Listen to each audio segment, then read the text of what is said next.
Hello, everyone. So here's a happy little article about someone named Jessica Krug. And she has just come out and admitted that she's not black after all, and that she's actually Jewish. And for years, she had been claiming that she was from a black background, from the hood, all this stuff. Well, her studies involved her with black history, Latino history, imperialism, and colonialism. So you can very well imagine the kind of rhetoric she was spewing as she taught classes and wrote books based on her false experiences that she's perpetuated. Uh, One of her associates says the only reason Jessica Krug finally admitted to this lie is because on August 26th, one very brave black Latina junior scholar approached the two senior black Latina scholars and trusted them enough to do the research and back her up. These two scholars made phone calls and reached out to other senior scholars and institutions with proof. There was no witch hunt, but there was a need to draw the line. Krug got ahead of the story because she was caught, and she knew the clock was ticking because folks started to confront her and ask her questions. Do not believe for 1 second that she would have come out with the truth on her own. She made a living and a whole life out of parroting Black Rican trauma and survival. As a Black Rican, I am pissed, says Dr. Yofigi. The other thing is that let historians tell it, her work is actually good. Chick is so smart, so why lie?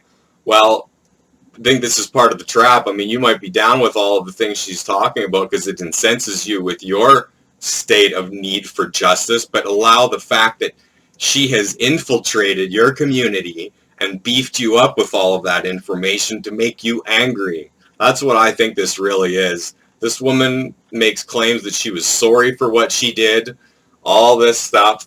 Oh, I didn't know what I was doing. I couldn't draw the line between me lying and my ethics. My ethics were so much better that I had to support this cause. Here's pictures of her when she was still living back in, I believe, Kansas City. Before she decided to get her tan, her piercings, and her big hoopy earrings, and dyeing her hair and making herself look as black as possible in various ways, right? So, anyway, we'll read on a little bit more here. Do not believe for 1 second that she would have come out with the truth on her own. She made a living and a whole life of parroting Black Rican trauma and survival. Figueroa told the Insider Higher Ed that Krug was a respected historian and couldn't understand the need to lie about her background. Like I just said, she's working on incensing you people into being violent about so-called white oppression. And she knows that she can get away with it as long as, she admits it first, too, that she was wrong. I mean, she's doing her best to get her way out of this, too, anyway.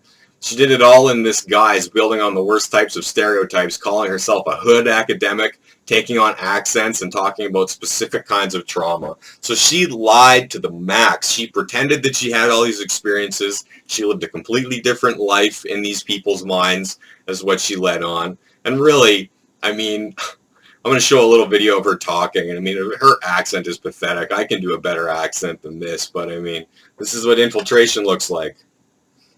Who waited 4 hours with us to be able to speak and then did not yield their time to black and brown indigenous New Yorkers who thought that their sense of, I thought cops was here to protect us, but I guess they're not. Boy, you think that this sort of like shock and empathy thing is the move. Oh, so a couple of things. You was talking about moving against the gang database. What's up with that? Because last I checked, that's still operating. Last I checked, that's still up. You talk about us to show up, been shown up in all these neighborhood council meetings trying to fight gentrification. Ain't nothing changed. And then real quick, I want to talk about some of my experiences in the Bronx on Thursday. So, y'all heard from a few people who were there, and thank you. Much power to all my siblings who were standing up, my black and brown siblings who were standing. My black and brown siblings. Y'all know what it was, right? It was led by... Y'all know what it was. So just disgusting. This human being deserves to be doxxed for the rest of her life.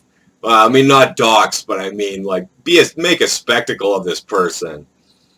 She even had an activist pseudonym. Her fake name was Jessica La Bombalera. I mean, just lies, lies, lies. And it stimulating racial hatred while she pretends to be some scholar on white oppression, teaching all these people things that are just going to make them hateful, which is exactly where we are today. So thanks for coming out, Krug. I'm glad you got busted. I hope people share this around and make sure people know that, this kind of thing is what's going on to help perpetuate what we're dealing with today. If you want to go find the article, it's not very hard to find the article. Daily Mail, just look up Jessica Krug, you'll find her. And it brings me to something that happened in Canada. Was this last year? Worst anti-Semitic hate crime at Winnipeg Cafe, allegedly faked by owners, say police. And this is terrible. The owners of the Bear Max Cafe were arrested Wednesday and charged with public mischief, which involves intent to mislead and causing an officer to investigate an incident based on false information. The cafe was allegedly robbed, the interior trashed, and the walls spray painted with anti-Semitic graffiti on April 18th, although investigators now say that it was all staged by the owners. I didn't look up any pictures on this. There aren't any in the article, but I remember when this happened, that there was backwards swastikas painted on the walls. They're not even doing a good job of pretending they were attacked by some Winnipeg Nazis and robbed by them too.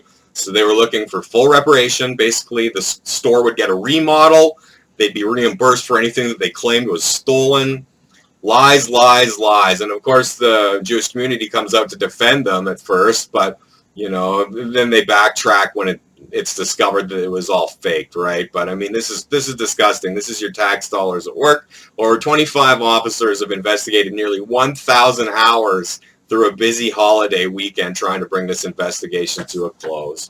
So, there's all kinds of race baiters and grifters out there, and they like to perpetuate the racism because it benefits them. So this kind of stuff needs to be brought to people's attention and called out. But good luck with this. Good luck with this, because what'll happen. You talk about race cards. These people are some of the worst for calling it. Recently, there was a conservative out of BC who called out George Soros for being a close friend of Freeland, Chrystia Freeland. I've mentioned this myself on my show. Hopefully I don't have to apologize. Guess what? I won't. I'm not going to apologize. But she didn't say a single thing about his heritage, but of course the media is all, oh, you're anti-Semitic because you're talking about George Soros. So this is the world that we're faced with. And one thing, now Voltaire, a lot of people don't know a lot about Voltaire. Voltaire was kind of an early socialist, but he wasn't wrong with his famous quote that said, if you want to know who rules over you, just look to who you can't criticize. So this is the world that we're faced with. So, it's dangerous. Spread it around, share it around. I'm sure my channel will probably end up facing trouble at some point, but, the truth matters more. So anyway, we got a little bit more news about the Canadian economy and Justin Trudeau coming for today, and then that's it. I'm calling it off. I'm taking the weekend off after this. I don't care if the giant meteor comes on Saturday. I'm not going to report about it on Sunday. So there you go. Everyone have a good weekend, and talk to you soon.